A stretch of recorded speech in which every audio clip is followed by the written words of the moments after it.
오후 성경 공부 시간에 지금 기도 시리즈를 공부하고 있는데요. 오늘은 9번째 시간으로 응답받지 못하는 이기적인 기도라는 제목으로 한번 살펴보도록 하겠습니다. 우리는 2주 전에 지난 시간에 예수님의 이름으로 기도한다는 것을 배웠습니다. 예수님의 이름으로 기도한다. 예수님의 이름으로 기도한다는 것은 그저 우리가 원하는 바를 쭉 열거한 뒤에 하나님 뭐 주세요, 뭐 주세요, 뭐 주세요. 무슨 쟤 안 돼요, 쟤 안 돼요. 이런 거 하는 게 아니고 그것만 쭉 열거한 뒤에 예수님의 이름만 갖다 붙이는 것이 아닙니다. 예수님의 이름으로 기도한다는 것은 하나님의 말씀과 하나님의 뜻에 우리의 뜻을 맞춘다는 의미가 있는 겁니다. 그래서 우리가 드리는 기도를 예수님께서 아버지에게 중보하신다고 성경 말하고 있잖아요. 그때 우리가 기도하는 것을 예수님이 그걸 가지고 아버지께 드릴 수 있어야 된다는 거예요. 무슨 말인지 알죠? 그게 예수님의 이름으로 기도한다는 의미인 겁니다. 오늘은 우리가 기도를 하지만 응답받지 못하는 기도에 대해서 한 가지 살펴보려고 합니다. 야고보서 4장 3절입니다. 한번 찾아보겠습니다. 야고보서 4장 3절.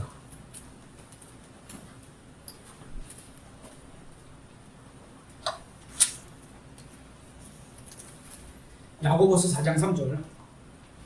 너희가 구하여도 받지 못함. 구했어요. 그죠? 안 구해서 안 준다. 이건 아닙니다. 그죠?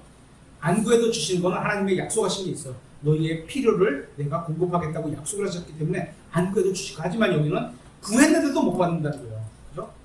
그것을 너희 정욕에 쓰려고 잘못 구했기 때문이야. 우리가 정욕에 쓰려고 뭔가를 구하면 잘못 구한 거고 안 주겠다는 겁니다. 그죠? 왜냐하면 아들 하나님께서 이런 기도를 아버지께 전달할 수가 없기 때문입니다. 주실 수가 없어요. 예수님은 또한 하나님의 명령 중에 가장 큰 명령으로 두 가지를 말씀하셨습니다. 마가복음 12장 30절 한번 찾아보겠습니다. 마가복음 12장 30절.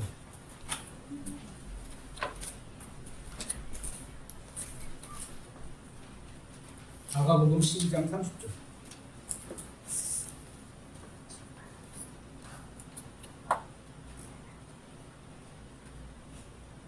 너는 내 마음을 다하고 혼을 다하고 생각을 다하고 힘을 다하여 주 내 하나님을 사랑하라 이니라. 이것이 첫째 명령이다. 첫 번째 명령, 하나님을 사랑하는 것. 뭘로? 마음과 혼과 생각과 힘. 내가 갖고 있는 전력을 다해서 모든 걸 다해서 생각도 다하고 마음도 다하고 혼도 다하고 힘을 다해서 사랑하라. 31절. 둘째 명령은 곧 이것과 같으니 즉 너는 내 이웃을 너 자신과 같이 사랑하라 이니라. 너 자신을 사랑하라는 명령은 주시지도 않았어. 하지만 너무 잘해. 그죠? 세 번째 말을 안 하셨는데도 너 자신과 사는 건 너무나 잘해. 내가 아프면 쉬어. 내가 불평하면 뭐해. 내가 원하는 건 다 잘해. 그죠? 하지만 그것처럼 이웃을 사랑하라는 거예요. 이것들보다 더 큰 다른 명령은 없느니라 하시매. 하나님의 모든 명령은 이 두 명령과 깊은 관계가 있습니다. 하나님의 명령은 하나님의 영광 그리고 다른 사람의 유익과 관련이 있는 겁니다. 그렇기 때문에 자신을 위한 것이나 자신을 이익을 위한 기도는 주의를 하지 않으면, 그죠? 성경에 너를 위해 기도하라, 너를 사랑하라 이런 말은 없거든요. 그죠? 너와 또 동등한 아내를 사랑하는 있어도 너 자신을 사랑하라 이러지는 않으셨습니다. 그죠? 주의하지 않으면 죄와 관련될 수 있게 되는 겁니다. 조심해야 돼요. 성경에서 말씀하시는 모든 죄는 하나님보다 나 자신을 우선순위에 두는 거죠. 뭐야? 마귀죠. 반역하는 거죠. 그죠? 또 다른 사람보다 나 자신을 우선순위에 두는 겁니다. 뭐야? 교만한 거죠. 나를 겸손하게 다른 사람보다 낮추라고 했는데 내가 더 높다. 내가 여러분보다 잘났다. 그러니까 내가 설교하지. 이러면 땡이라는 거예요. 그죠? 교만이잖아요. 마귀하고 똑같은 거죠. 그러니까 모든 죄는 이기적이라는 특징을 갖고 있습니다. 내 거, 내 이런 거죠. 인간의 모든 이기심은 죄입니다. 이기심으로 내가 죄를 짓겠다고 하는 기도를 하나님께서 응답해 주실까요? 나의 이기적인 욕심을 위해서 막 구했어. 사람끼리는 그럴듯하게 표현할 수 있지만 그 기도의 본질하고 마음과 생각과 의도를 정확하게 하시는 하나님은 딱 아세요. 들어봐도 대충 아는데 하나님이 모르실까요? 그죠? 말은 돌려서 말할 수 있어요. 그죠? 하지만 실제 마음과 의도와 생각은 하나님은 정확하게 분별하시는 분이에요. 그렇기 때문에 우리의 기도가 우리의 육체의 정욕을 채우는 것과 같은 이기적인 내용이라면 응답받지 못하는 겁니다. 구해도 못 받는 거예요. 많은 경우에 구원받아 거듭난 사람들이 자신의 정욕을 채우려는 기도를 하나님께서 들어주실 거라고 착각하고 새벽 기도, 철야 기도, 산 기도 등 열심히 합니다. 전 이게 나쁘다고 생각하지 않아요. 하실 수 있으면 하세요. 그죠? 할 수 있으면 하세요. 많은 기도 시간에 많은 투자를 하는데 뭐가 이게 나쁜 거예요? 하지만 이제 문제가 있는 거죠. 그러면서 이런 기도하자. 하나님, 저에게 이게 필요합니다. 하나님, 저 형제 때문에 교회 다니기 힘듭니다. 저에게 불편해집니다. 형제를 바로잡았어요. 남편에 대해서, 아내에 대해서, 자식에 대해서 이런 얘기. 왜 제가 저렇습니까? 이런 기도. 그런데 이런 기도가 응답받지 못하는 이유는 그래야 자신이 편안하게 자신의 교회 생활을 할 수 있겠다는 의도로 구했기 때문입니다. 자신이 편하게 교회를 다니고 자신이 편하게 하기 위해서 남편이 변하고 형제가 변하기를 원하는 거지, 진짜 그가 잘 되게 하기 위해서 그런 기도를 하지는 않을 거다라는 겁니다. 이처럼 대부분의 기도가 자신의 육신을 편안하게 해달라는 것에 지나지 않습니다. 이런 기도만 하면서 자신의 기도가 왜 응답받지 못하는지 의아해 합니다. 그렇게 되면 결국 기도가 응답받지 못하게 되죠. 그죠? 안 해주신다 그러니까 응답받지 못하게 되죠. 어떻게 돼요? 그러면 기도를 해봐야 아무 쓸모가 없다고 생각하게 됩니다. 응답도 없고. 신약에 기록된 기도에 대한 모든 기록을 찾아보면 제자들이나 사도들 중에 누구도 자신의 개인적인 소망을 구하는 것을 찾아볼 수가 없습니다.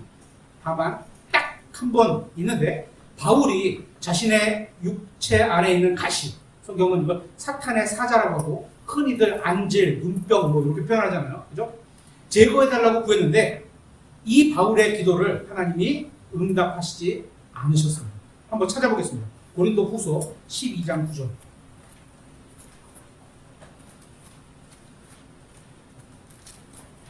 유일하게 자신을 위한, 그것도 사도 바울이에요.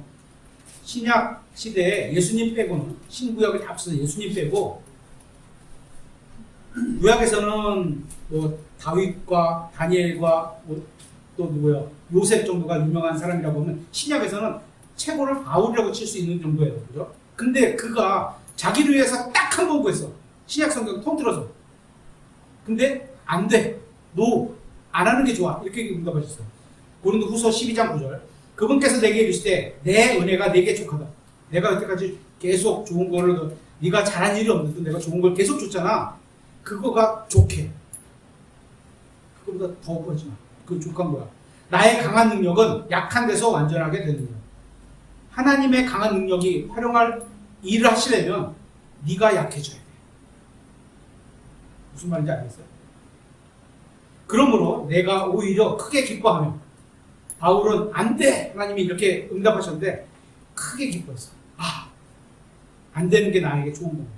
크게 기뻐하며 나의 연약한 것들을 자랑하리니. 연약한 게 우리는 자랑하면 흠이 되죠. 그죠?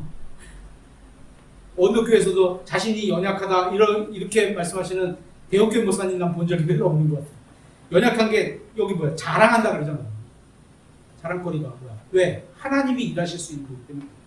이것은 그리스도의 권능이 내 위에 머물게 하려 함이니라. 그러니까 신약성경에 기록된 모든 사도들과 제자들의 기도는 다른 사람을 위해 간구한 내용이었다는 겁니다. 저는 여러분이 자신의 필요를 위해 하는 기도가 모두 잘못되었다 이렇게 말씀드리는 게 아닙니다. 나 자신의 필요를 구할 수 있습니다. 저도 구합니다. 그죠? 하지만 우리가 성경적이면서도 영적으로 기도해야 한다는 겁니다. 그래야 하나님께서 응답해 주시는 확신을 가지고 기도할 수 있는 겁니다. 이기적인 삶과 이기적인 행동과 이기적인 동기와 이기적인 기도는 모두 같은 부류의 것들입니다. 이것들은 모두 육신의 정욕과 관련이 있는 겁니다. 내가 잘 되는 거야. 그렇죠? 그리스도인들이 하는 대부분의 기도는 물질적인 것을 구하는 기도입니다. 단지 아주 적은 분량의 기도만 영적인 것을 구하고 있습니다. 이런 기도는 믿음의 기도가 아니라 불신의 기도와 같습니다. 불신의 기도라는 게 있어요. 믿지 않으면서 막 구하는 거예요. 하나님을 믿기 때문에 기도하는 게 아니라 오히려 하나님을 믿지 못하기 때문에 기도하는 겁니다. 이게 말이 되나요? 돼요. 근데 이런 기도를 한다니까. 이게 예를 들면 이런 겁니다. 예수님께서, 아버지께서 자신의 자녀들을 돌보신다고 말씀하셨습니다. 마태복음 6장 28절에 공중의 날짐승들을 보라. 그것들은 씨 뿌리지 아니하고 거두지도 아니하며 모아서 곳간에 넣지도 아니하지만 너희 하늘 아버지께서 그것들을 먹이시다니 너희는 그것들보다 훨씬 더 낫지 아니하냐? 하나님께서 공중의 새나 짐승들도 돌보신다면 자신의 사랑하는 자녀들을 얼마나 더 잘 돌보시겠느냐 이겁니다. 그러시면서 하나님께서는 우리에게 필요한 모든 것을 공급해 주시겠다고 약속하셨습니다. 찾아보겠습니다. 빌립보서 4장 19절.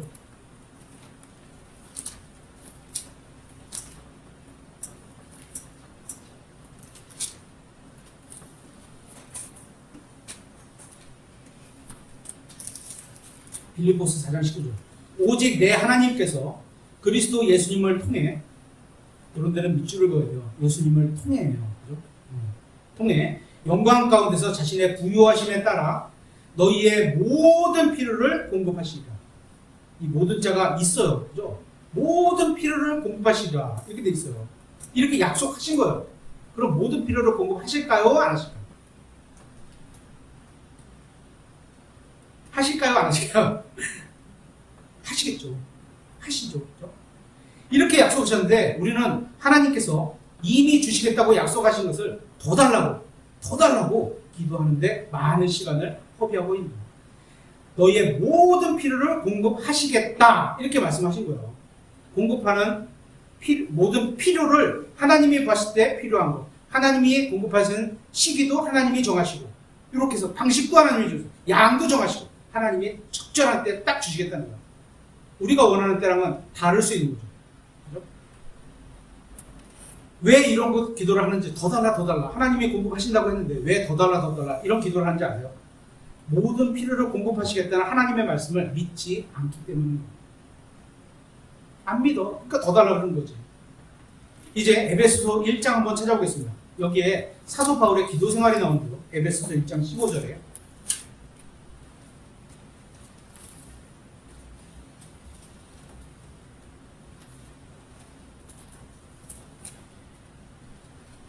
그러므로 주 예수님을 믿은 너희의 믿음과, 여러분은 예수님을 주님이라고 믿으시나요?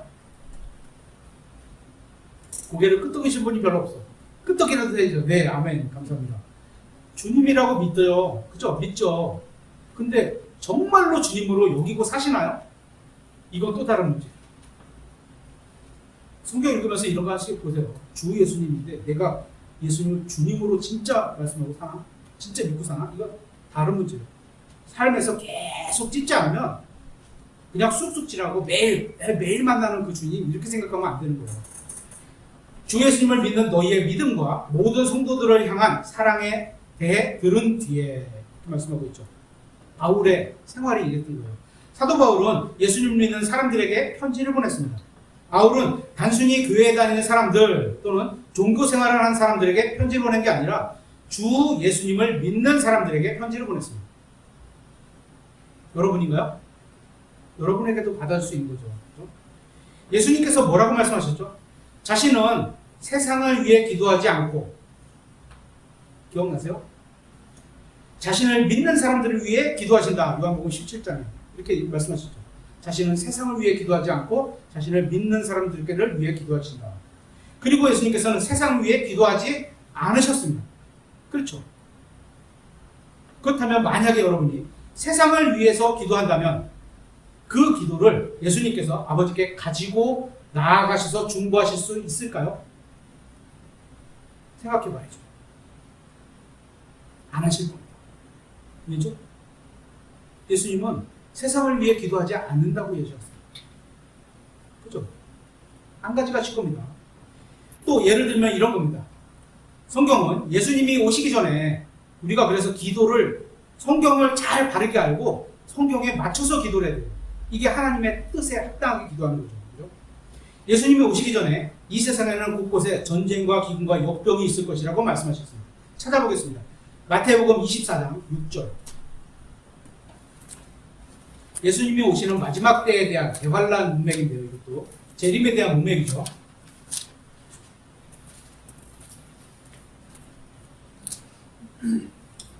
점점 더 가까워지고 있는 거죠. 어제보다는 오늘이 하루 더 가까워지고 있는 거죠. 언제 오신다는 약속을 안 하셨지만 어쨌거나 점점 시기적으로 보면 가까워지고 있는 건 사실이잖아요. 마태복음 24장 6절. 또 너희가 전쟁들과 전쟁들의 소문을 듣겠지만 전쟁이 나니까 예수님이 오신다. 이렇게 생각들은 많잖아요. 이 말씀을 근거로.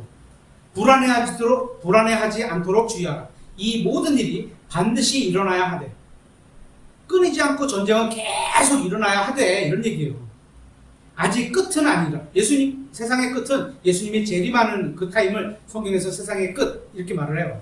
아니라 민족이 민족을 대적하여 일어나고 러시아가 이스라엘과 싸우고 또 러시아가 우크라이나와 싸우고 또 이스라엘이 이란과 싸우고 뭐 이런 것들 계속 대적하여 일어나고 왕국이 왕국을 대적하여 일어나며 곳곳에 기근과 가뭄도 많이 들어서 먹을 게 없어. 역병과 웬 희귀한 뭐였죠? 우리 코로나 또 무슨 에볼라 또 막 나오잖아요. 역병과 지진이 있을 터인데 언제까지? 예수님이 오시기 전까지 전쟁과 기근과 역병과 지진이 계속 있어 오겠다는 거예요. 그래서 저는 예수님께서 재림하시기 전에는 이 세상에 전쟁이 없게 해달라고 또 기근이 없게 해달라고 역병이 없게 해달라고 지진이 없게 해달라고 이런 기도를 하지 않을 겁니다. 왜? 예수님께서는 있겠다. 내가 오게 될 때까지 이런 게 계속 있겠다라고 얘기하셨는데 없애달라고 기도하는 건 그죠? 예수님이 하신 말씀을 취소하세요. 성경 기록을 빼주세요. 이런 얘기잖아. 그죠? 안 된다는 거예요. 그리고 응답을 하실 수가 없는 거예요. 그죠? 그런 기도는 응답받지 못하는 거죠. 이처럼 하나님께서 이미 성경을 통해 말씀하신 것을 일어나지 않게 해달라고 구하는 기도는 헛된 일이고 시간을 낭비하는 겁니다. 마음은 이해가 가요. 그 사람들이 왜 그렇게 구하는지. 죽는 사람 얼마나 안타까워요. 그죠? 물로 고민하는 사람 얼마나 힘들겠어요. 그죠? 하지만 그렇게 해달라고 기도할 수는 없다는 거죠. 하나님의 뜻에 어긋나는데. 하나님께서는 자신의 말씀을 어겨가면서 다른 사람의 기도에 응답하시지는 않으실 겁니다. 지금 살펴보는 에베소서 1장은 사울이 믿는 사람들에게 쓴 내용입니다. 맞죠? 믿는 사람들에게. 계속해서 16절을 보면 이렇게 되어 있습니다. 기도할 때 너희에 관하여 말하며 너희로 인해 감사드리는 것을 그치지 아니하고. 사도 바울이 기도하면서 가장 먼저 하나님께 드린 말씀은 다른 사람으로 인해 하나님께 감사드리는 겁니다. 제가 준열 형제님을 통해서 감사드리고 우리 목사님을 통해서 감사드립니다. 우리 동방님을 통해서 감사드립니다. 우리 가족들을 통해서 감사드립니다. 이렇게 다른 사람들로 인해 하나님께 감사를 드리는 겁니다. 바울은 다른 그리스도인들로 인해 하나님께 감사를 드렸습니다. 이런 말씀을 읽으면서 여러분들이 해야 할 기도가 무엇인지 아시겠죠? 감사를 드렸구나. 나도 이래야 되는구나.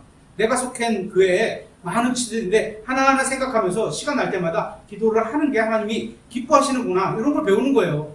성경 그냥 있으니까 바울이 했구나. 해서 그래 잘했네. 끝. 아무것도 우리 성장이 안 돼요. 그죠? 그러니까 바로 옆에 앉아있는 구원받은 형제 자매로 인해 하나님께 감사를 드려야 하는 겁니다. 그런데 구원받은 성도들의 기도 내용의 실상은 어떻죠? 실상. 많은 경우에 있어서 형제에 대한 불만, 형제의 잘못을 지적, 형제의 문제점, 교회에 대한 불평, 사역자에 대한 불평 이런 것들로 인해서 자신이 피해 입지 않게 해달라는 겁니다. 이기적으로. 왜냐하면 하나님은 네가 오래 참으려면 어떻게 돼? 오래 참을 수 있는 여건을 주셔야지 내가 오래 참을 수 있는 거예요. 성령의 열매가 여러분 안에 맺히려면요. 성령의 열매가 맺을 수 있는 상황을 허락해 주셔야지 되는 거예요. 그렇죠? 사랑을 베풀 환경이 내가 희생을 해갖고 누군가 사랑을 베풀 형성이 돼. 매일 기도 하나님 사랑을 할 수 있게 해주세요라고 막 그러는데 실제 사랑을 베풀 환경을 딱 허락했어. 근데 아니. 기도가 마음에 없는 거죠. 그냥 이거죠. 입으로만 하는 거죠. 그렇죠? 자신이 피해를 입지 않게 되는 것입니다. 함께 감수하고 함께 나누겠다는 것이 아닙니다. 저는 이런 기도를 들 때면 교회가 마치 유치원처럼 보입니다. 선생님 제가요. 엄마 제가요. 이런 거죠. 이러한 유아적인 기독교를 한 번에 바꿀 수 있는 방법이 무엇인지 아십니까? 다른 형제의 유익을 위해 기도하는 것이고 다른 형제로 인해 감사 기도를 하는 겁니다. 그렇게 형제를 사랑하는 마음을 갖는 겁니다. 하나님, 저 형제가 구원받게 해주셔서 감사를 드립니다. 저 형제와 함께 같은 교회에서 주님을 섬길 수 있도록 해주셔서 감사합니다. 저 형제의 부족한 점을 내가 채울 수 있게 해주셔서 감사합니다. 저 교회의 부족한 점을 내가 채울 수 있게 해주셔서 감사합니다. 이런 거죠. 저 형제가 주님을 위해 무언가를 하려고 해서 감사합니다. 이렇게 다른 그리스도인들에게 감사를 드리는 겁니다. 지금 여러분 옆에 앉아있는 형제 자매로 인해 하나님께 감사를 드려야 한다는 겁니다. 만일 여러분이 이런 식으로 다른 그리스도인으로 인해 진심으로 감사 기도를 한다면 그 형제를 향해서 쓴뿌리를 갖지 않을 겁니다. 하나님은 우리의 마음을 아세요. 사람끼리 앉았을 때는 저 형제가 잘 되는 걸 막 입으로 할지 모르지만 속에 이러고 있으면 하나님 그 기도 받으실까요? 안 받으시겠죠. 마음이 입으로만 입 발린 거는 우리는 누구나 할 수 있어요. 그래서 사람들 앞에서 하듯이 하지 말라고 하잖아요. 성경에서. 불만을 품거나 미워하지 않게 될 겁니다. 다른 형제를 위해 기도하면 그 사람을 미워하지 않게 되고 측은한 마음으로 아직 형제가 이 정도 수준에 있구나. 조금 더 잘했으면 좋겠는데 내가 기도를 주게 됐구나. 요걸 좀 가서 조언해 줘야 되겠구나.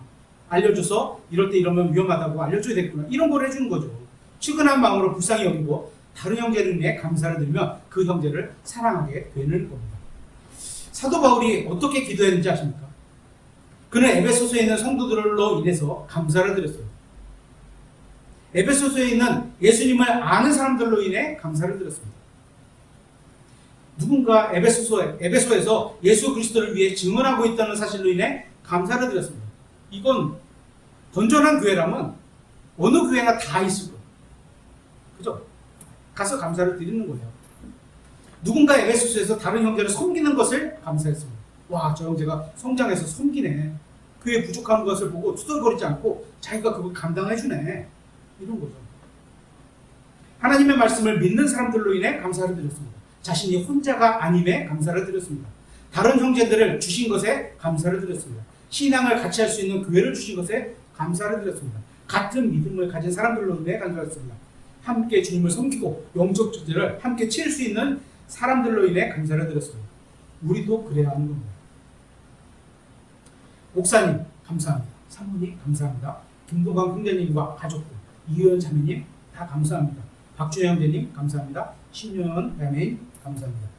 그리고 청년 형제 자매님들, 또한 주일학교 학생 여러분들, 이분들 한 분 한 분 생각하면서 다 우리가 감사를 해야 되는 겁니다. 그런데 우리는 대부분의 시간을 어떻게 써버리는지 아세요? 다른 형제들에 대한 불평하는 데 시간을 낭비합니다. 또 교회를 비판하는 데 시간을 허비합니다.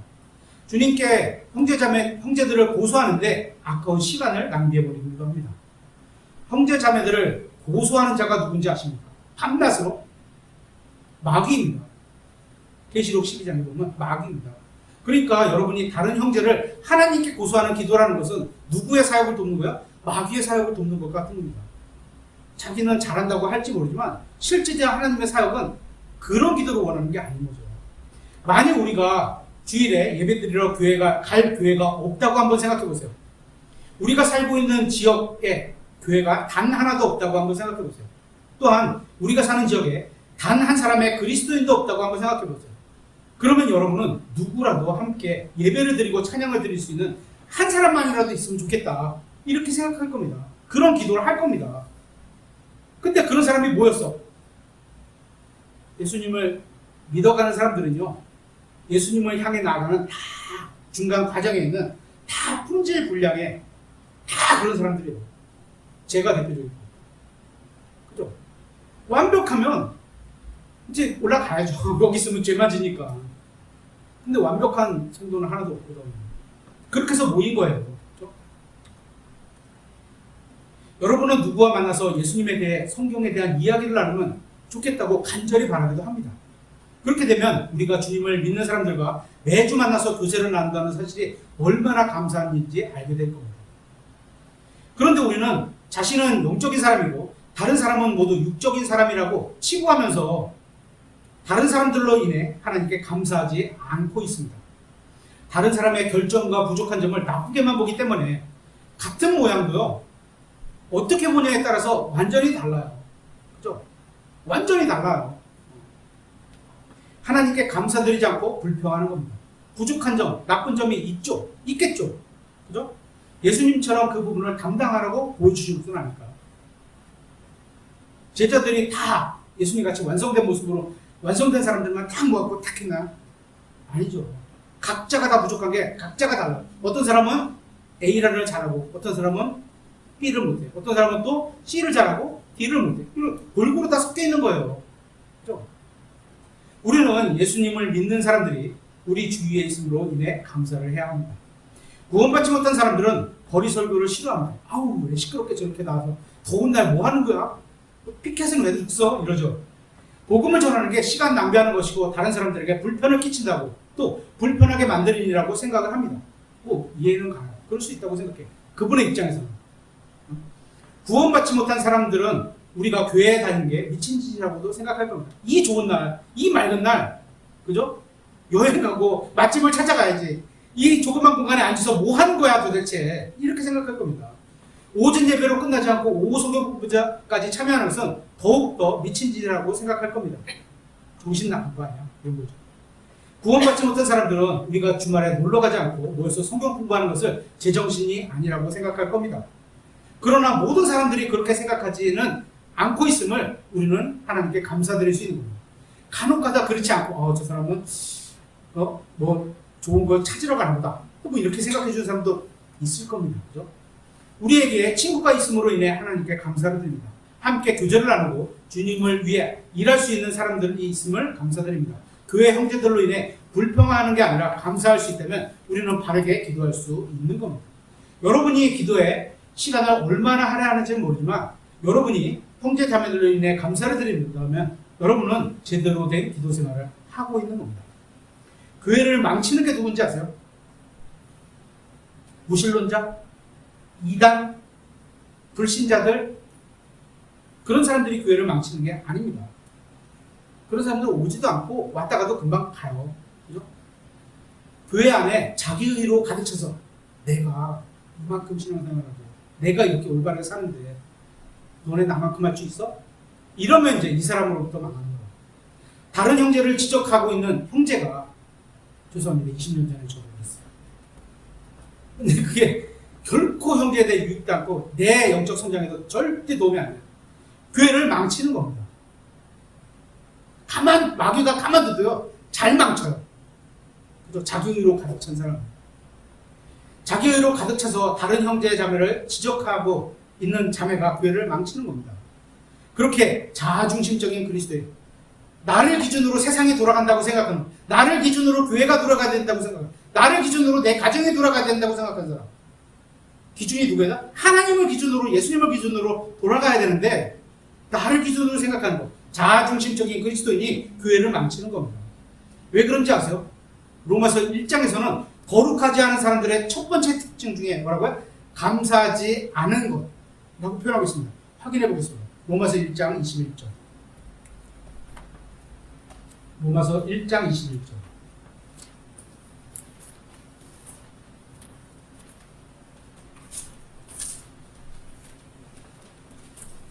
로마서 1장 21절. 그들이 하나님을 알면서도 하나님을 알아요. 모르는 게 아니에요. 아까 우리 중등부 주일학교 시간에 하나님을 믿으면 구원받을 수 있냐? 제가 이렇게 딱 질문을 했어요. 그랬더니 선뜻 답을 못했어요. 그죠? 하나님을 믿으면 구원받을 수 있나요? 다시 질문할게요. 마귀는 하나님이 계신 걸 믿나요? 안 믿나요? 믿어요. 그러니까 하나님이 계신 것만 갖고는 구원받을 수 없는 거예요. 하나님을 알면서도 알아요. 그들이 하나님으로서 그분이 받으실 영광을 그분께 돌리지 아니하고, 여러분이 하나님, 주님 이렇게 표현하면서 기도를 하잖아요. 근데 알아. 뜻도 알고 그분이 어떻게 하신지 알고 내가 그분 앞에서 어떤 존재인지 알아. 그런데 영광을 돌리질 않아. 영광이 뭐예요? 그분이 받으셔야 될 높임을 다 돌리는 거잖아요. 그죠? 영광을 돌리지 않아. 삶에서 뭐 딱 나니까 내 영광을 딱 드러내. 이 사람이에요, 이 사람. 그 사람이. 그분께 돌리지 아니하고 감사하지도 아니하면, 감사할 일이 엄청나게 많은데 뭐 어떻게 감사할 텐데. 그죠? 좋은 날씨 주셔도 감사, 비가 오게 해주셔도 감사.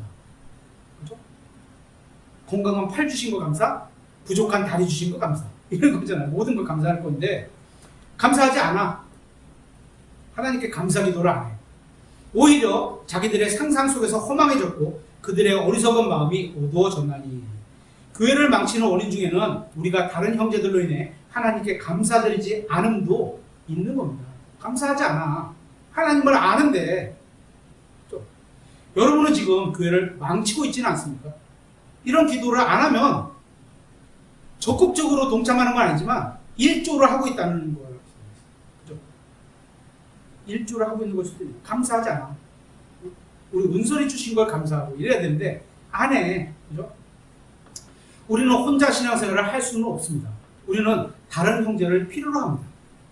저도 다른 형제를 필요로 합니다. 그런 이유는 우리는 서로 지원해주고 격려해주고 교제를 나누고 서로로 인해 하나님께 감사해야 하기 때문입니다. 서로 감사해야 되는데 앞에 딴 사람이 없어. 혼자만 있어. 서로가 돼요, 안 돼요? 안 돼요. 그죠? 여러분은 여러분에게 성령의 열매가 맺히기를 원하십니까? 성령의 열매. 성령의 열매가 어떤 거죠? 사랑과 기쁨과 화평과 오래 참음과 부드러움과 선함과 온유와 믿음과 온유와 절제입니다. 9가지 모양이 있는 한 가지 열매. 열매가 9가지가 있는 게 아니고 저번에 설명드린 구미자라고 그랬죠. 구미자. 열매는 하나인데 맛이 9가지 맛이 나. 하나에서. 그게 성령의 열매요. 이런 열매가 내 안에 맺히려면 뭐가 필요해요? 다른 형제 자매가 있어야 합니다. 누군가는 나를 통해서 주님의 사랑이 전해져야 하고 사랑하려는데 내가 사랑을 전할 대상이 없어. 다른 사람이 있어야 된다는 거예요. 그죠? 누군가에게 내가 오래 참을 수 있는 대상이 있어야 하고 오래 참음이 필요하려면 어떻게? 내가 참는 환경이 다른 사람으로부터 나에게 주어져야 되는 거예요. 아우 저 사람 나 불편하게 해서 싫어. 이게 아니고 그 사람이 나를 오래 참게 할 수 있는 그런 하나님의 사역을 하고 있구나. 나를 위해서. 이렇게 받아줘야지 이게 성장해 가는 사람이라는 거예요. 성령의 열매가 맺히려면 이런 사람이 필요한 거예요. 누군가는 나의 믿음이 행위를 받아줄 대상이 있어야만 합니다. 믿음이 행위가 있다는데 내가 믿는 말씀으로 뭔가를 했는데 그 사람이 안 받아줘. 상대방이 안 받아줘. 그러면 내 믿음이 행위로 나갈 수 있어요, 없어요? 없는 거예요. 예수님이 이렇게 말씀하시죠. 주는 것이 받는 것보다 더 복되도다. 사도행전 20장에. 더 복되다. 주는 사람이 있으면 받는 사람은 어떻게 돼? 있어야 된다는 거예요. 주는 사람은 더 복받고 받는 사람은 복받고. 그죠? 주는 사람이 더자가 있는 거는 상대방은 그냥 복이 있는 거고 여기는 더 복받는 거. 이렇게 되는 거예요. 개혁성경은 이 더자가 없어요. 그래서 주는 거는 잘하는데 받는 게 익숙하지 않아. 말씀이 확실하지 않으니까. 주는 거는 더 복받는 거, 받는 건 복받는 거예요. 하나님이 그 사람을 통해서 나를 뭔가를 주셨는데 얼마나 감사한 일이야. 그죠? 첫 번째 하나님께 감사하고 그런 형제자매가 나에게 줄 수 있는 형제자매가 있음을 감사하고 이런 거죠. 왜? 그리고 또 그 복을 받는 게 그 사람의 바울처럼 회개장부에 기록된대. 하나님께서 기록해 놓으신대. 얼마나 기뻐. 그죠? 그래서 받는 거예요. 네네. 이게 바울 정도 되는 이 신앙의 정도 수준의 가치가면 이렇게 받을 수 있다는 거예요. 저 형제가 나에게 저 자매가 나에게 뭔가를 선물해 줬는데 와 물건으로 감사해. 야 뭐 돈의 액수로 감사해. 이거 아니라는 거죠. 그죠? 그 형제가 하나님께 받을 복이 주는 사람이 더 복받는다고 하고 회개장부에 기록해 놓으신다니까 그걸 보고 기뻐할 수 있는 정도의 수준이 돼야죠. 그래야지 바울하고 이게 뭐야 좀 견줄만하게 자라가고 있는 거잖아요. 그러니까 여러분이 복 받으려면 누군가는 받아줘야 하는 거예요. 그죠? 반대로 여러분의 마음이 좀 불편하더라도 바울과 같이 상대방의 회개장부에 기록되는 것을 기뻐하면서 받아줘야만 저 사람이 줄 수 있는 거예요. 받아줘야지 줄 수 있죠. 누군가는 더 복을 받게 되는 겁니다. 그렇게 여러분 옆에는 나와 다른 나랑 똑같은 사람만 있으면요 죄송하지만 여러분 옆에 주위에 있는 식당 중에 80%는 망해요. 자기가 좋아하는 것만 먹거든요. 저희 어머니하고 가끔 그런 거예요. 이 동네에 저 같은 사람만 있으면 식당 문 닫아요. 외식을 잘 안 하거든요. 그렇지 않겠어요? 있는 분들이 적당히 써줘야지 이게 돌아가지. 아끼고 아낀다고 해서 나 같은 사람만 있으면 식당 망해요. 우리가 그 식당 망하라고 할 수는 없잖아요. 막 적극적으로 팔아줄 수는 없지만 그런 거예요. 나와 다른 누군가가 있어야 하는 거예요. 그래서 우리는 나와 다른 성향의 성품과 성향을 가진 형제자매가 함께 모여서 그래서 몸은 하나요 지체는 여러지라 그러잖아요. 어떤 사람은 팔이 있고, 어떤 사람은 다리가 있고, 어떤 사람은 안에 위장이 있고, 뭐 대장이 있고, 뭐 간이 있고, 막 이렇게 골고루 있는 거죠. 눈, 코, 입이 있고, 다 골고루 다 있는 거예요. 나와 다르다고 너는 왜 이걸 못해? 이렇게 말하면 안 된다는 거죠. 그죠? 손이 뭘 볼 수 있어요? 못 봐요. 자신은 집을 수만 있어요. 좀 다른 거예요. 다 있어야 되는 거예요. 그래서 감사드려야 하는 겁니다. 계속해서 에베소서 1장 17절에 우리 주 예수 그리스도의 하나님 곧 영광의 아버지께서 지혜와 계시의 영을 너희에게 주사 하나님을 알게 하시고, 지혜와 계시의 영을 주신 것은 하나님을 알도록 하기 위해서 주십니다. 세상 꾀를 따라가라고 주시는 게 아니에요. 여기에서는 사도 바울이 간구한 두 번째 것이 나옵니다. 바울은 다른 형제들로 인해 하나님께 감사드리는 후에 그들이 모두 좋은 직장에 들어가게 해달라거나 부자가 되게 해달라거나 좋은 집으로 이사가게 해달라거나 그런 기도하지 않았습니다. 그게 나쁘다 이런 얘기는 아닙니다. 할 수 있어요. 하실 수 있고 하세요. 그죠? 하지만 바울이 기도한 것은 하나님께서 다른 형제들에게 지혜와 지식을 주기를 기도했습니다. 그래서 하나님을 더욱 알게 해달라고 기도하고 있는 겁니다. 더욱 알게 해달라고. 바울이 구한 건 단순하게 다른 형제들이 성경을 많이 알게 해달라고 기도한 게 아닙니다. 성경 공부 계속 참석하면 많은 지식이 쌓여져. 근데 성경은 지식이 많으면 우쭐댄다는 부조경도 있어요. 겸손해야 되는데 내가 더 많이 알아. 야, 너 그것도 몰라? 성경 봐. 야, 여기 이렇게 써 있잖아. 틀려. 안 된다는 거예요. 그거를 하라고 주는 게 아니라는 거예요. 하나님을 알고 이 생활 속에서 하나님의 두려움 가운데 건전하게 하나님의 자녀답게 살아가라고 하는 거지. 이거 갖고 야 맞아 틀려 이런 얘기를 하라는 게 아니라는 거죠. 더 많은 성경 지식으로 잘못된 믿음을 가진 사람과 논쟁을 잘할 수 있다고 이단이 딱 왔어. 예전엔 저도 그랬어요. 죄송한데 딱 왔어. 성경 딱 펴고 어디 보세요. 어디 보세요. 짝짝짝짝. 먹히지도 않고요. 자기가 믿는 거 깨지지도 않아요. 그래서 저 3번, 4번 오셨을 때 잠깐 저기서 얘기 나누다가 저희 성경책 한번 드리고 우리가 믿는 그 전도지 드리면서 우리는 이렇게 믿고 만약에 필요하시면 한번 읽거나 보시라. 또 우리 교회는 이런 거니까 한번 읽거나 보시라. 궁금한 거 있으면 물어봐라. 그 와서 자기가 믿는 바를 펼치려면 저희는 거절합니다. 이렇게 얘기 드렸거든요. 그랬더니 다음부터 안 오시더라고요. 바울은 예수 그리스도를 믿는 사람들이 예수 그리스도께서 주시는 지혜와 예수 그리스도를 아는 지식을 얻게 해달라고 구했던 겁니다. 이게 뭐야? 아는 지식이 뭐야? 예수님과 동행하는, 예수님이 내 안에서 사시는, 그래서 성령의 열매가 나오는 이런 거를 알게 해달라는 거예요. 여기서 말하는 예수 그리스도를 아는 지식이란 단순히 예수 그리스도에 대한 성경적인 지식이 아닙니다. 예수님이 성경에 보니까 어떤 분야 막 그래서 막 뭐 100가지 200가지 막 공부해서 와 나는 성경 예수님을 많이 알아. 성경에서 많이 안다는 것은 그게 아닌 게 아니에요. 그건 지식으로 갖고 있는 거지. 안다는 건 그분이 내 안에서 사심으로 내가 그런 성품을 발휘할 수 있는 열매가 나온다는 거예요. 그게 성경이 말하는 아는 거예요. 아담이 이브를 알매 자녀를 낳고 이렇게 아들을 낳고 이렇게 됐잖아요. 알면 열매가 나온다니까요. 합당한 열매가 나오는 거예요. 그렇죠?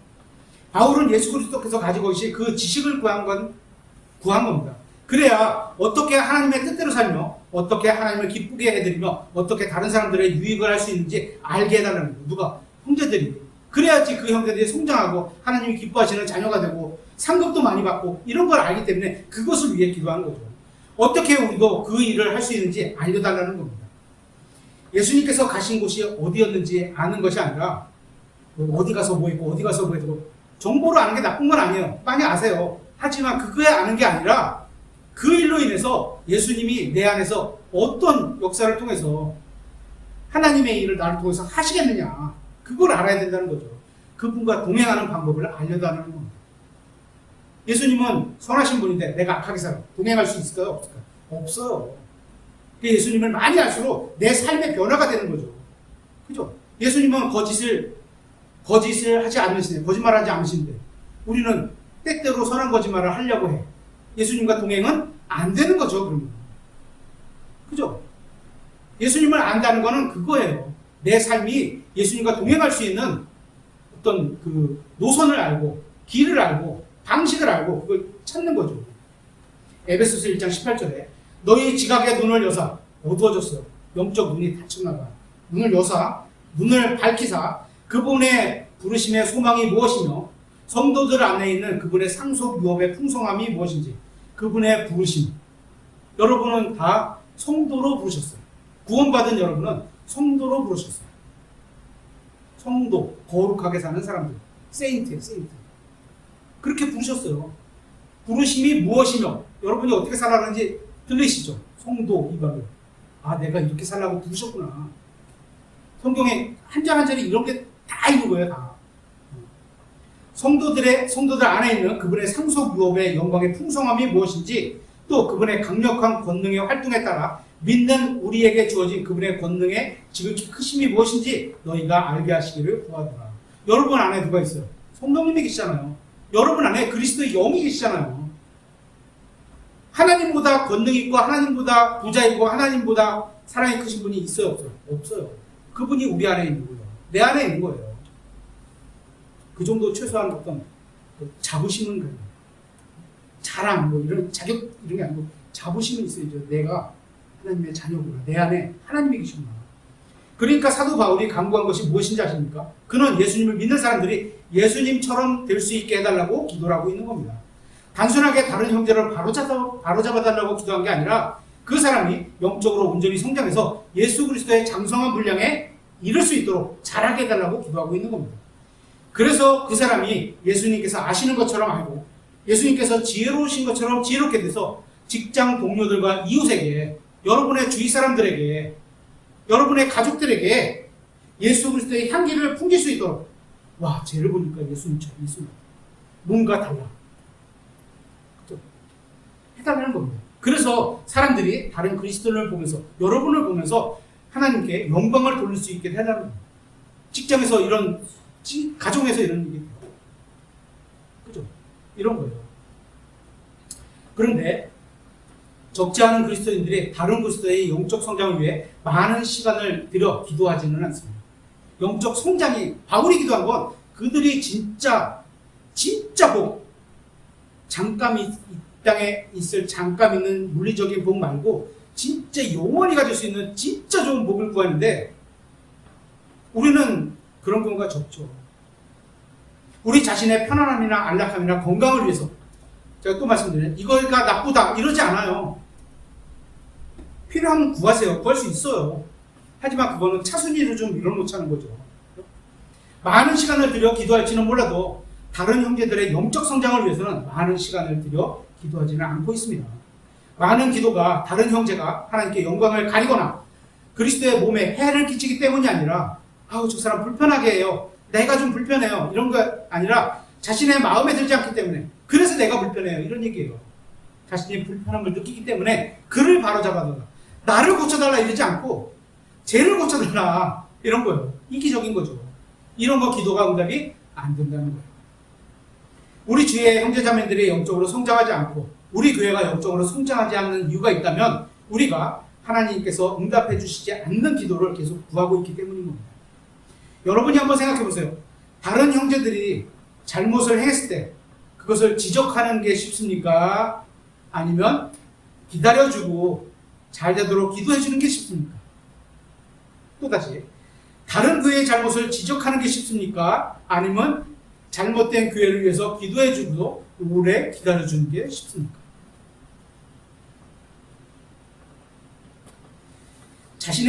우리가 다른 사람의 잘못했을 때는 어떻게 기도하죠? 하나님, 저 사람을 즉시 바로잡아 주셔서 내가 편하게 신앙생활을 할 수 있게 해주세요. 이렇게 기도하잖아요. 그죠? 그러면서 어떻게 다리를 여기 뭐지? 환도뼈라고 그러나요?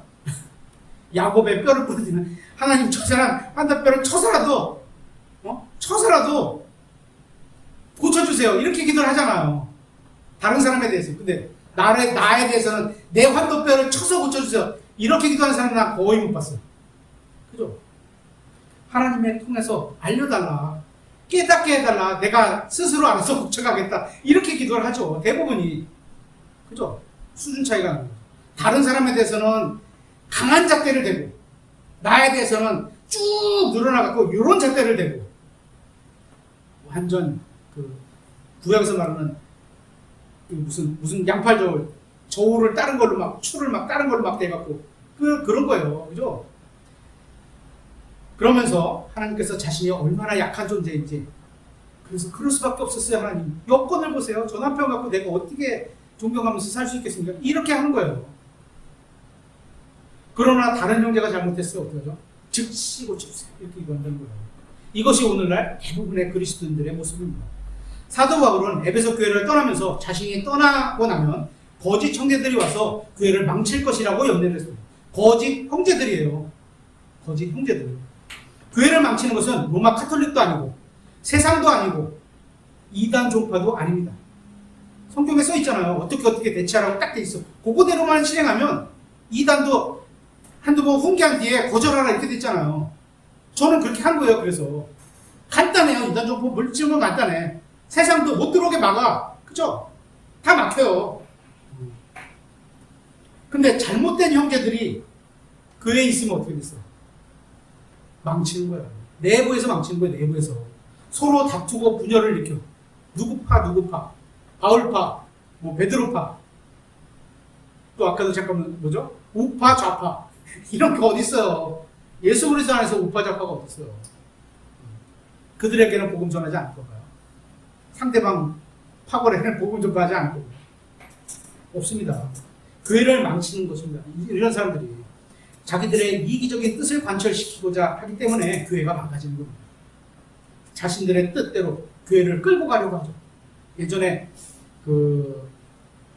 한 2년 동안 제가 섬겼던 교회가 있는데 중간에 그 교회에 갔는데 어떤 그 집단에서 한 20, 30명이 오셨어요. 근데 거기는 똘똘 뭉치고 자기들끼리 아주 그 조직같이 척척 움직여요.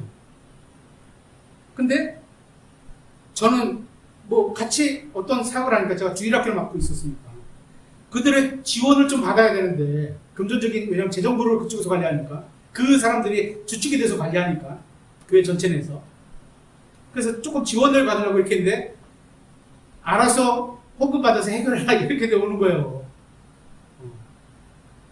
그 결론은 그 교회 사모님이 어쨌거나 많은 지원과 또 주일학교 그 보조교사를 지원해 주셔서 여름성경학교를 주일학교 여름성경을 잘 마무리했는데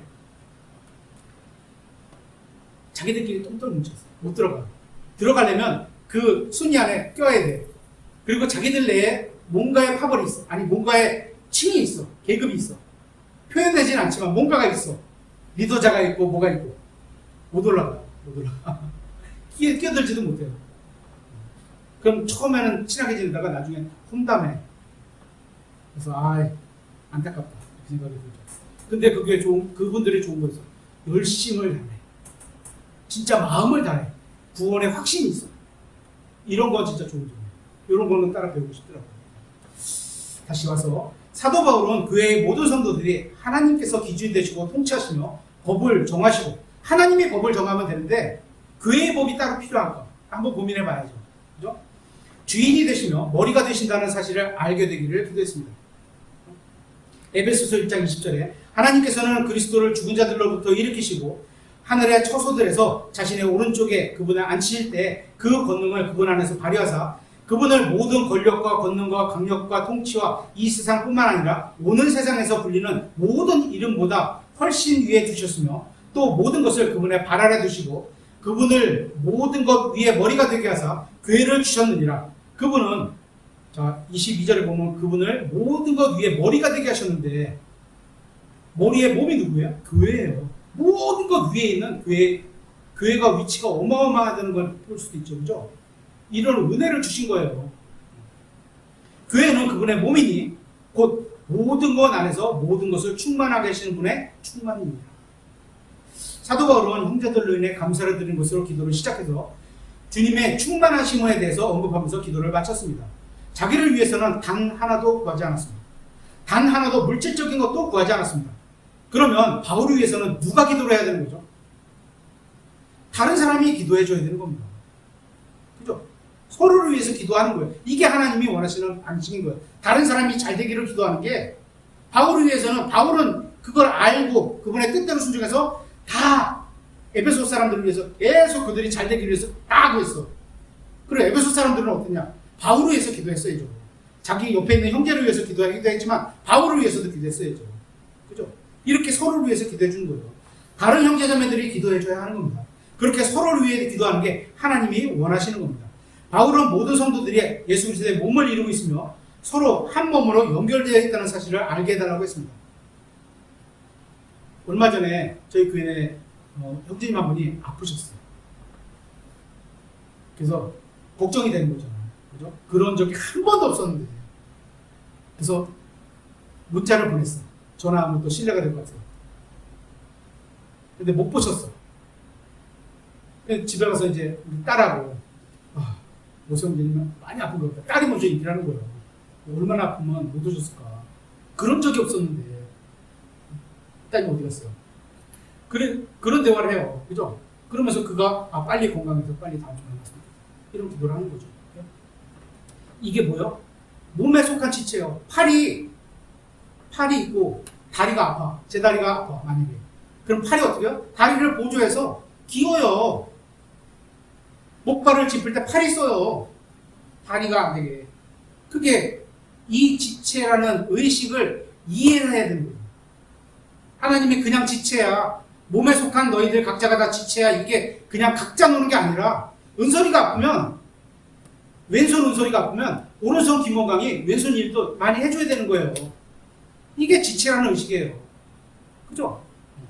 이 의식이 있어야 된다는, 그냥 말로만 여기 이렇게 지체 안에 몸으로 이런 표현이 아니라는 거예요. 이게 다 갖고 있는 게. 만일 우리가 서로 몸에 속한 지체라는 사실을 온전히 알게 되면, 온전히 아세요? 관심을 갖고 있어야 돼요. 어디가 아프면 서로가 안 나오면 왜 안 나오는지, 잘 있느냐, 건강하냐, 이런 게 있어야 된다는 거예요. 다른 지체를 위해 기도하고, 그가 어떻게? 첫째, 영적인 것을 유익을 위해서. 또 지금 아프면 육신의 건강을 위해서 기도해 줘야 되는 거죠. 그와 다투거나 분열을 일으키지 않을 것이기 때문에. 그렇게 기도를 하는데 그가 교회에 나왔다고, 지난주에 왜 안 왔어? 이러진 않겠죠. 그죠? 한 몸에 속한 지체는 어떻게? 서로를 위해 주는 겁니다. 그게 의식적으로 가는 게 아니에요. 생각해보세요. 등이 가려. 머리가 손한테, 야, 등이 가렵대. 너 가서 긁어. 이렇게 말하나요? 그냥 쫙 가서 긁어요. 그죠? 그만큼 친밀하게 교제를 나누시는 거죠. 마지막 구절인데요. 고린도전서 12장 한번 찾아서 읽어보고 마무리하도록 하겠습니다. 고린도전서 12장 12절.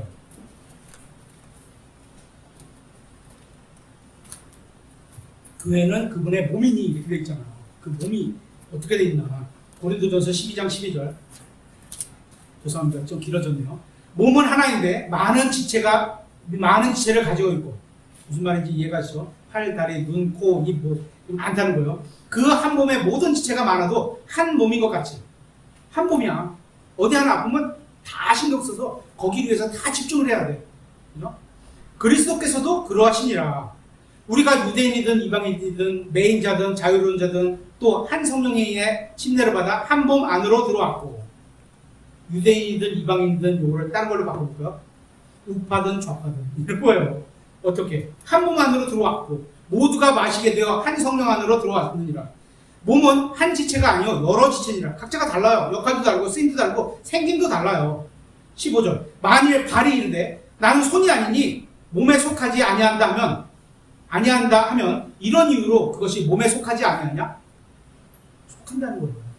16절. 만일 귀가 이르되 나는 눈이 아니니 몸에 속하지 아니한다 하면 이런 이유로 그것이 몸에 속하지 아니하냐? 만일 온 몸이 눈이면 다 같이 김원과 같아야 된다면, 이런 얘기예요. 온 몸이 눈이면 듣는 곳은 어디냐? 여러분이 다 똑같지 않다는 거예요. 다 역할이 있고 다른 쓰임이 있고 하나님이 각자의 주신 의지가 다 다른 거예요. 내가 갖고 있는 거 저 사람이 못할 수 있는 게 정상이에요. 저 사람이 못하는 걸 내가 잘할 수 있는 게 정상인 거예요. 그죠?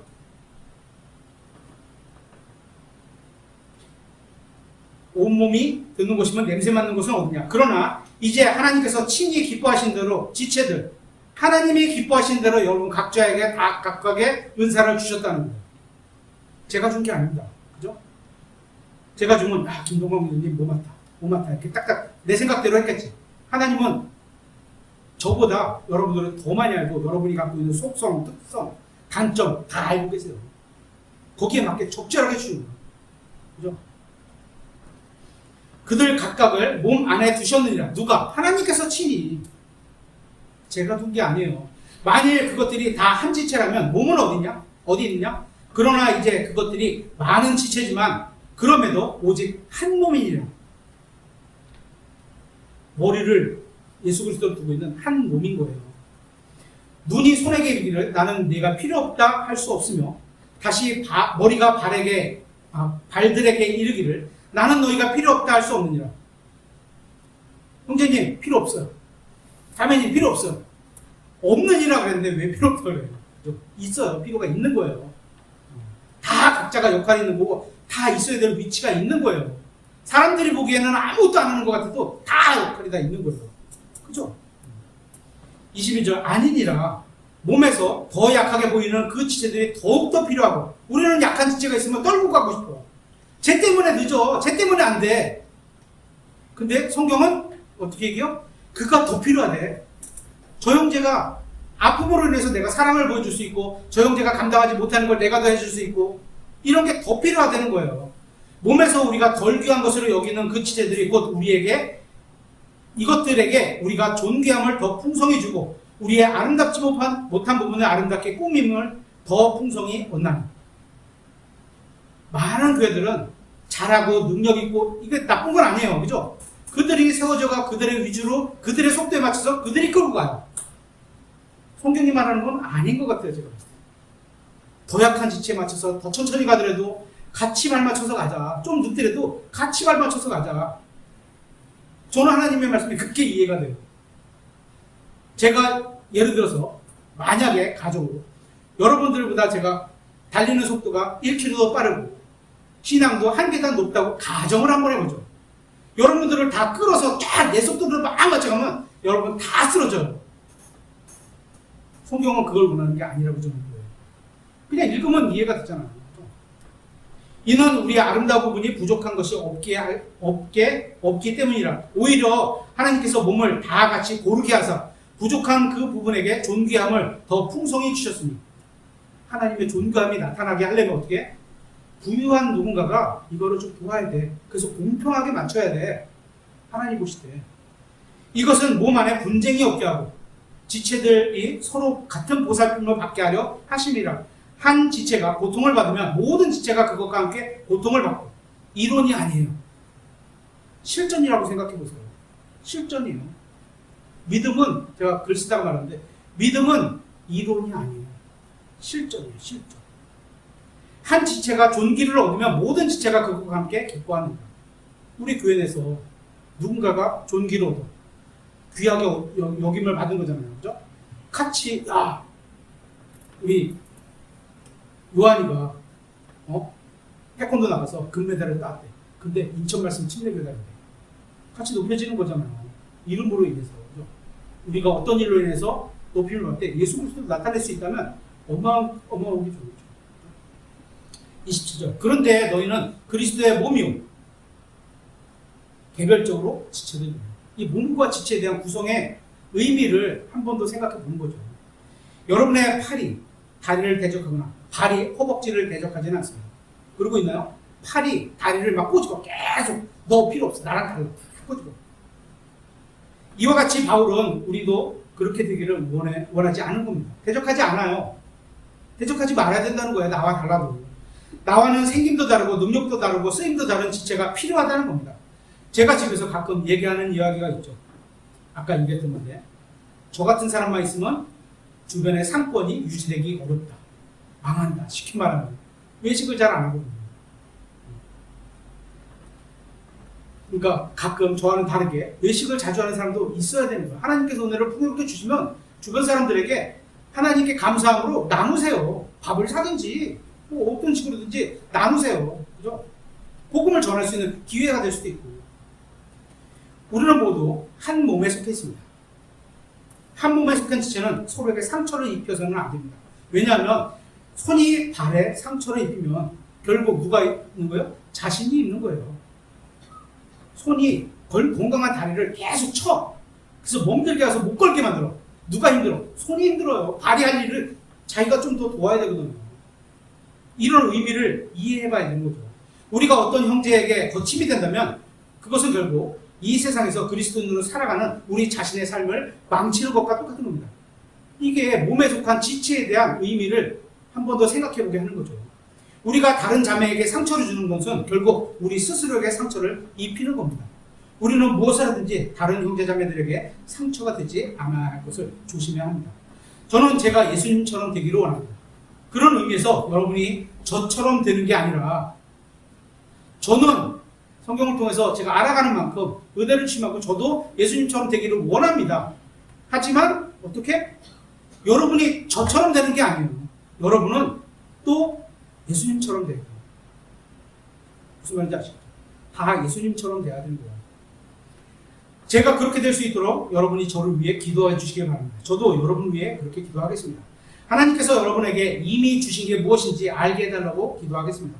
더 이상 이 세상 것들로 염려하지 말고 하나님의 은혜의 모든 것을 맡겨보시면 좋겠습니다. 그 외인 우리는 형제간에 서로 험담하시면서 서로가 영적으로 자라기를 기도해주면 좋겠습니다. 다른 사람들의 징계해달라고 기도하는 게 아니라 그들의 복을 주시도록 기도하면 좋겠습니다. 우리가 이런 기도를 하면 예수님께서는 우리가 하는 기도를 들으시고 아버지 하나님께 같은 내용으로 중보하시게 될 겁니다. 오늘 기도는 공부는 여기까지 마치도록 하겠습니다.